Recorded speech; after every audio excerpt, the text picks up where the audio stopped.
Selamat malam Bapak dan teman-teman semua. Perkenalkan, nama saya Kepian Citra dari program studi D3 Teknologi Pemberangkatan kelas A. Ini saya akan menjelaskan tentang evaporasi, prinsipal, dan berekor properti. Persyaratan produksi craft black liquor yaitu 3000 lb padatan black liquor per ton darah, atau disebut dengan diet unleaded pulp. Yang sebenarnya bergantung pada pulp yield, di mana high yield proses sekitar antara 2000 dan dissolving pulp berkisar antara 3500. Yang ketiga adalah deinifikasi oksigen yang menambahkan lebih banyak padatan, yaitu 5-10%. Penguapan yang diperlukan untuk membakar bun liquor terbagi menjadi dua, yaitu wick bun liquor, terdiri dari 15-20% padatan dan 80-85% air.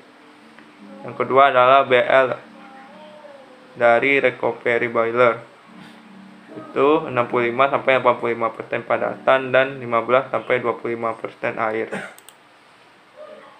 Cairan berliquor dari pulp mill berupa 15% padatan kering dari 85% air. Bagian besar air ini diuapkan untuk mencapai tingkat padatan kering yang digunakan untuk pembakaran di recovery boiler. Saat dibakar, padatan kering black liquor berkisar antara 65-85%. Sama penguapan ke tingkat padatan kering, cairan melepaskan bahan yang mudah menguap seperti senyawa belerang dan metanol. Volatil ini harus dipisahkan dari kondensat dari gas dan dibuang dengan cara yang ramah lingkungan. Prinsip dari penguapan dapat dilihat pada gambar tersebut bahwa evaporator berliquor terdiri dari penukar panas dan bejana pemisah uap air yang dirakit dalam unit yang dikenal sebagai benda atau efek. Dari gambar tersebut menunjukkan bahwa evaporator yang disederhanakan dengan kondensasi uap di bagian luar tabung baja yang memanaskan cairan hitam mendidih di bagian dalam. Ini adalah contoh dari teknologi rising film yang lebih tua, di mana ekspansi uap di dalam tabung memaksa black liquor film ke atas tabung ke titik di mana uap dan cairan yang sedikit lebih pekat dapat dipisahkan. Bahan evaporator dan energi keseimbangan. Jika kandungan panas uap digunakan hanya sekali, 100.000 pon uap akan menguapkan hanya 100.000 lbs air dari liquor. Ventilasi, radiasi, dan kerugian lainnya mencegah pencapaian efisiensi teoritis hingga efisiensi termal dalam efek evaporator tunggal berkisar hanya 90% saja. Selanjutnya ada operasi efek tunggal dan operasi efek ganda. Dapat dilihat pada gambar kedua. Gambar tersebut dinyatakan bahwa nilai yang menggambarkan bagaimana menggabungkan efek mengurangi uap yang diperlukan untuk menguapkan sejumlah air dari wick black liquor. Selanjutnya ada set evaporator atau 6 efek sederhana. Pada gambar tersebut menunjukkan konfigurasi industri yang khas dari kenaikan evaporator, di mana sekitar 500.000 lb air uap dapat dihilangkan dari cairan hitam dengan kondensasi 100.000 lb uap. Selanjutnya ada pemindahan panas di evaporator, di mana rumusnya adalah laju penguapan atau sama dengan Q sama dengan U dikali A dikali delta T, mana U adalah koefisien pemindahan panas keseluruhan, A adalah total luas permukaan pemindahan panas, dan secara keseluruhan delta T adalah pembedaan suhu, yaitu suhu uap pada efek pertama dikurangi suhu uap kondensasi pada efek terakhir. Black liquor property, yaitu dasar desain peralatan evaporasi. Dan yang kedua adalah perubahan kimia siklus black liquor bisa berdampak pada kinerja evaporator jika properti berangkat dari nilai desain. Kandungan padatan produk evaporator film meningkat seiring dipantau dengan mengukur berat jenisnya. Ada kekhawatiran tentang penerapan teknik ini untuk mencairkan lebih dari 50% padatan. Spesifik gravity black core sangat penting untuk perhitungan kinerja hidrometer hingga 50% padatan dan harus dikoreksi untuk suhu Sg dari BL 60 derajat Fahrenheit per air, di mana 60% Fahrenheit sama dengan 145 dibagi 145 kurang BE.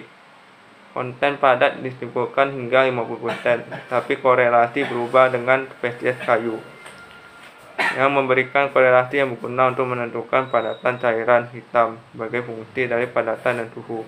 Korelasi ini berada dalam kurang lebih 2% dari nilai terukur hingga 50% padatan. Korelasi kepadatan black core. Korelasi untuk lebih kecil dari 50% BLS, di mana suhu lebih kecil dari 100 derajat Celcius, sama dengan 1,007 tambah 0,006% S sampai 0,00495 dikali T derajat Celcius. Ketiga adalah perilaku non-linear pada padatan tinggi. Dan yang keempat ada ekstrapolasi ke kondisi pembakaran lebih kurang 10%, yang memberikan 3 sifat termal yang dibutuhkan untuk menyelesaikan perhitungan keseimbangan energi di sekitar evaporator black core. Ini tidak terlalu terpengaruh oleh komposisi black core. Sifat thermal black core. Pertama adalah korelasi konduktivitas termal lebih kurang dari 4%. Kedua adalah panas spesifik bervariasi dengan padatan dan suhu. Tiga adalah panas penguapan yang berkisar antara 2325 kJ per kilogram.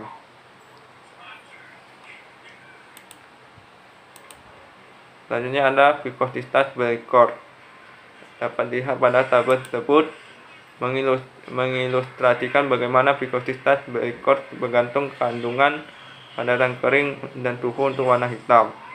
Tipikal black core. Di atas 60% padatan, viskositasnya sangat kuat untuk fungsi konden padatan. Meskipun beberapa nilai viskositas yang cukup tinggi bisa jadi dicapai dalam konsentrator padat yang tinggi. Viskositas black core di bawah 50% padatan relatif rendah.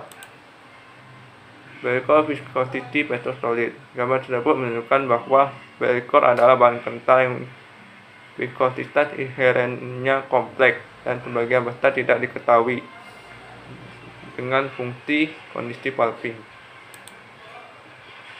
Apa yang menentukan viskositas black core? Yang pertama adalah kandungan padatan total dan suhu. Kedua adalah jenis kayu dan kondisi memasak. Ketiga adalah sifat alkali atau pH. Keempat adalah korelasi ada, tapi black core sebenarnya viskositas berbeda, kurang lebih 400%. Kelima adalah viskositas harus diukur untuk desain evaporator. Dampak viskositas. Desain evaporasi sangat dipengaruhi oleh viskositas. Kapasitas evaporator dapat terpengaruh perubahan viskositas, misalnya spesies kayu. Itu viskositas naik 5 kali lipat, nilai U turun 50%. Sekian dari video saya. Apabila ada salah kata, saya mohon maaf. Sekian dan terima kasih.